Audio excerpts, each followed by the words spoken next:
So far, you guys have $20 in the group pot. Well done. Yay. Hopefully, you've begun to figure out which one of you is the mole. To help with that, we will now be giving you a useful tool for you all to use. These are your journals. It's the only place that you can record information about your suspicions about the mole. And the only thing you'll be allowed to have with you when you take the quiz. Pay attention to the number on your journal because that's how we identify whose is whose. Okay, so here are the rules of the journals. You're not allowed to deface the journals. Don't cut it with a knife. If you care about a number, tell me now. I'm sorry. Just a second. There you go. Don't write it on the front or the back, but you can write whatever you want on the inside. The journals will be collected at the beginning of each event so that you don't have to carry them with you when you do the event, and we'll give them back to you after the event is done. Now we're going to give you some time to write and ask each other some questions, maybe some questions if you're talking to the mole, to put in your journal. I'm going to give you a little bit of time while we set up for the next event. So there are chairs here for you to use. You can feel free to move the chairs wherever you want. I suggest you start getting to know each other. Some of the questions that you ask may be on the quiz. So also note any suspicions that you've observed since the start of the game, any odd behavior in the last test, whatever you like. All right? And I'll come get you when it's time for the next test. Apparently, our suspicions. All right. Discuss what happened. Well, I'll be quite honest. If somebody is the mole, they're hiding it really damn well. Does that mean you have no suspicions? I'm leaning towards Erica or Nicole at this point. Because they've actually done some things that I swear have been tipping me off. Erica is being strangely quiet. She usually is involved, and I've told this to people. She usually, when she's losing, she'll be quiet and calculated and stuff. So the fact that she's not losing in these competitions, you can't be losing, it means to me that she might be calculating, like the mole would be. But I think people might think that I'm the mole. I've been kind of quiet, observant, and I think that that's caused some people to have questions about me.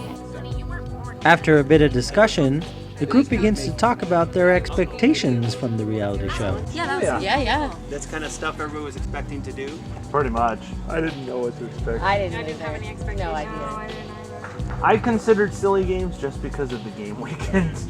Yeah. I still don't really have a bunch of expectations about what today's going to bring. I mean, Well, I think this could have been like that the ease them into the, now we're going to get into the crazy stuff. maybe the next. We got our journals so we can start making notes of our observations, start consulting with people. I think people are still being polite and sort of filling out each other and seeing where they're at. I'm putting down names again. Yeah. I'm gonna write down names so I can actually start remembering. Amy. Suspicious. You want to share?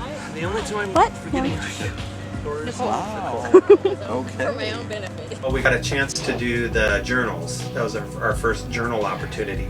And so I thought I love the fact that we have chances to write in the journals because you can clearly see who's writing down notes, who's trying to solve the problems, and who doesn't give a damn.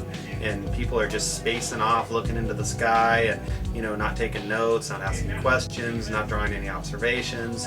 So those to me are potential moles. Were you ever at I think maybe. How many pages are you on? But why are you bothering right now? Pardon? Why are you bothering right now? Because I want She's- to pass the She's quizzes. I a won't mole. have a free pass like you. Wow. Free pass for what? The quizzes. She's saying it's the mall, but you get the free pass. See how that's flying? It's flying fast, man. And Dan was also having a session with Eric But he does seem to have a leadership presence and wants to discuss what's happening, and if things can be determined based on behavior. Dan, he keeps talking to me. He keeps pretending that he wants my strategy. I can't tell if he actually does want my strategy, but I also know that he deliberately says those kinds of things so that people are thrown off. I know how you work, Dan. I know. I've been your sister-in-law. Your wife talks to me.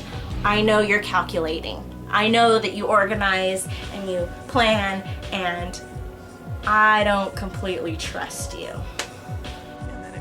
But is Dan really manipulating the others? Here is what he is saying just 10 minutes earlier. I think Amy's the mole.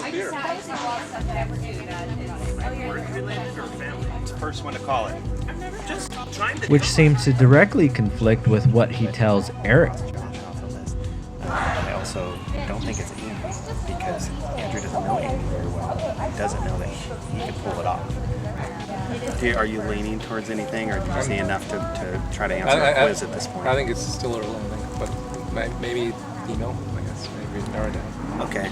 If they obviously seem like they're lying or they're picking someone that I don't think it is, that could be their strategy. And you have to, the more information that I can pull in, ideally, the more I can ferret out who the mole is. So that's my thought. Lots of players have noticed he's off whispering with somebody else. So my journal right now is pointing to Dan as the number one suspect, but still has Tony as a viable mole because he is extremely friendly, a total people person, and could use that to his advantage. Amy because she is an unknown. Erica because she's been in the background and way too quiet and not really an active participant.